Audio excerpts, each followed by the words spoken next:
Lost Cause Ranch. After a disappointing end to the last video on the LS3 Defender, we are back at it. And as you can see, we found a lot of our missing parts thanks to our little moving effort. Which means we got some dash stuff to figure out, but finding all the missing parts means we can finally sort out the steering shaft. So let's get to that first. With all the sketchy stuff that I did while moving, Sasha decided she's gonna stay out here and keep an eye on me today. Ladies and gentlemen, I just can't be trusted.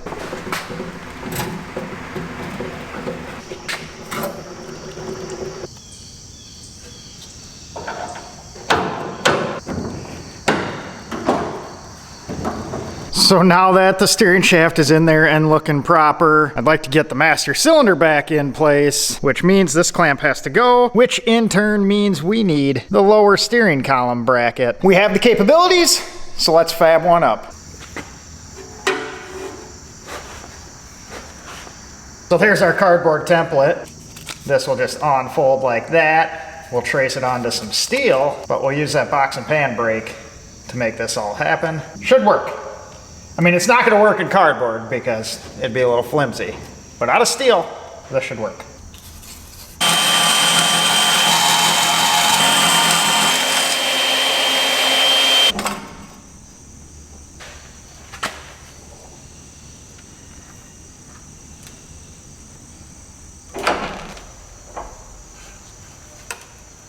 All right, so here is where the box and pan or finger brake comes in handy. We got some different size fingers, so we're gonna line one up. This one looks like the one we need.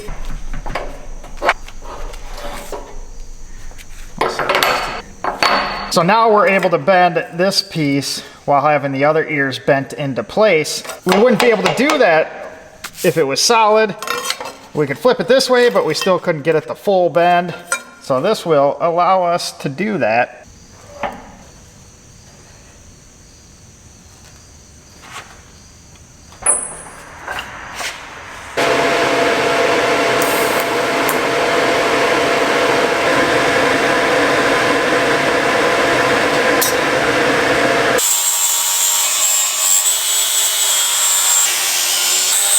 Got our holes all marked out. This side, a little bit more of a mess. You can see I just eyeballed it, lining it up, and then I actually measured and gridded it all out. So hole there, there, there, there. I found this nifty old thing at an auction. Probably gonna sell it. Figure I'd try it out first. This stainless here might be a little much for this guy, but we shall see.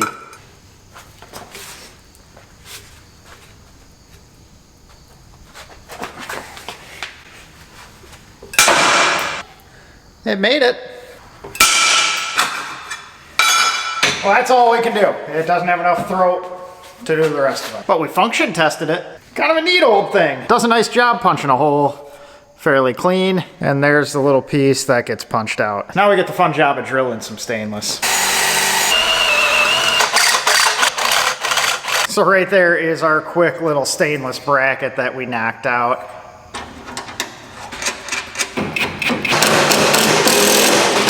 This is a little more awkward now that we got the doors back on. Kind of gotta go through this hole to get it started because I'm not Stretch Armstrong. But once we got it started, we can hop back inside.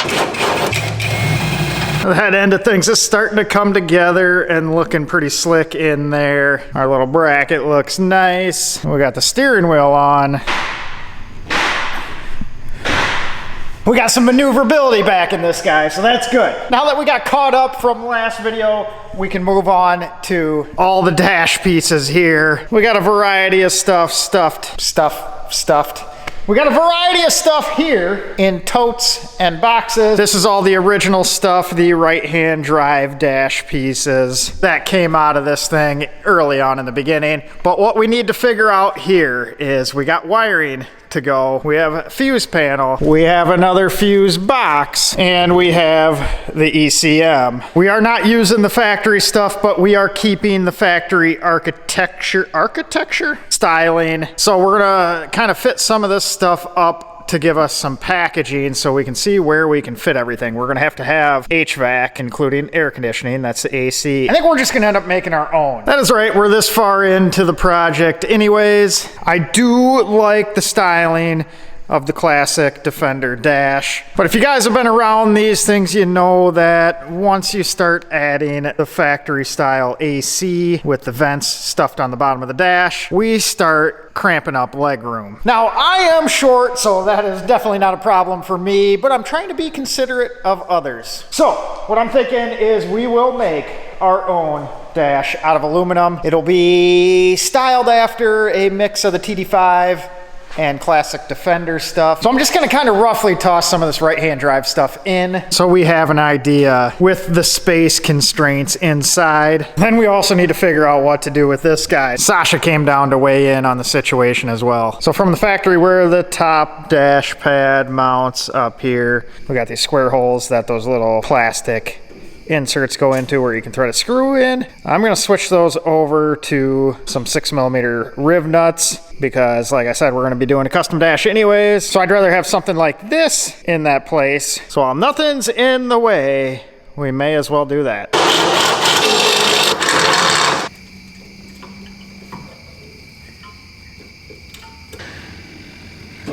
Whoa. That windshield bends yet. Not quite locked down. Where's Safety Sasha when you need her? That could have been bad news.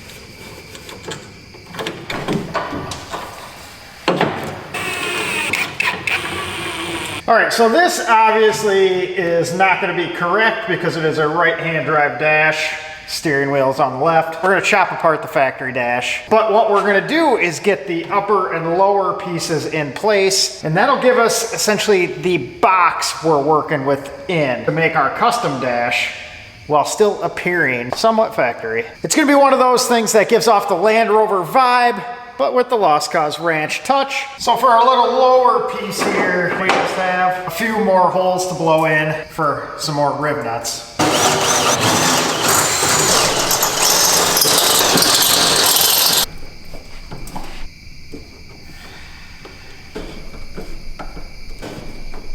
I'd say those are a much better solution versus the little plastic inserts. So we got them all across on the bottom, on the top. So that is how we will mount our custom made dash.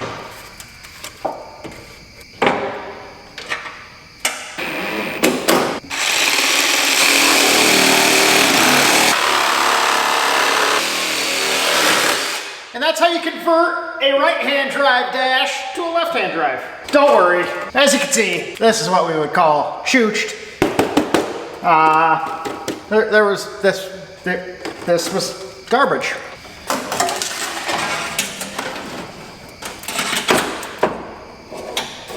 Oh, I got more to cut. Kind of hoping not to have to cut that. This is turning into a lot of work.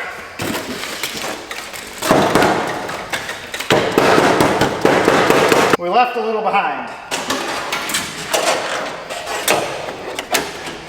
Much better. I need one more hand. Now with that guy in there, we have a good idea of our constraints that we're working with. But before we go any further, I want to do one thing.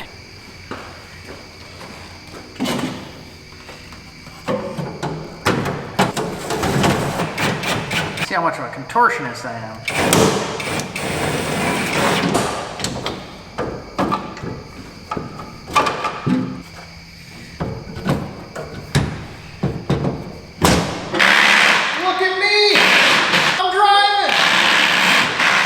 All right, so now we can get a better look at what we're working with room-wise. I'm obviously a short guy, so I'm not limited like many people on the Defenders. Luckily on this one, we did the rear bulkhead delete. It gained us some more room to slide back and recline. If we were to put it in my driving position, more like this, you can see our knees, well, my knees, because your knees aren't up here, but my knees are already getting close to the lower dash. And with some maneuverability for the pedals and someone who is taller than me, it would be even tighter. Therefore, that is why I want to make a custom dash, because we are adding air conditioning to this.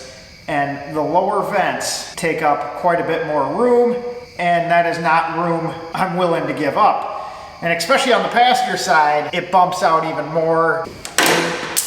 We're gonna have to fix how sealed up this guy is though. My marker just fell out of my pocket and ended up on the ground. But now we can really start laying out what we have to stuff behind the dash. I'm gonna do some digging around online and figure out our HVAC solution. We can put some of it out in the engine bay like the factory, so the blower motor would work out there. Maybe Vintage Air has a mini something or other, but we can also figure out where we're gonna stuff the ECM plugs here. They already made a cutout for them in the factory dash. And I'd also like to get the engine fuse box, relay box inside if possible. It can live in the engine bay, but if we can find room for it, I'd like to do that here. Then on our center stack, factory fuse panel is covered up by this thing right there. We're gonna do something similar, but we're gonna come down from this area and step further out than this does.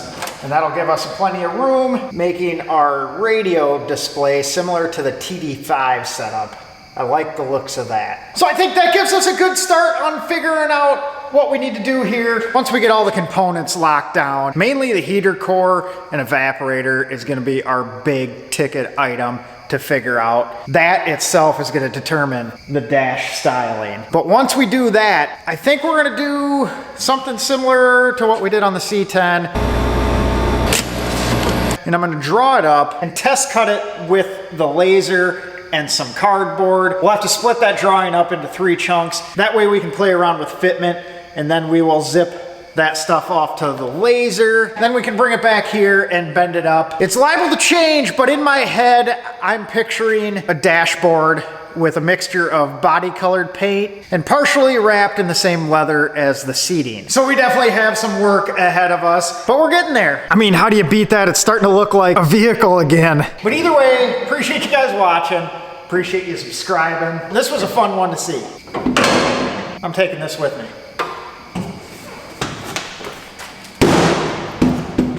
You can correct me if I'm wrong, but I think we were in need of a new dash. Now I gotta clean this disaster up.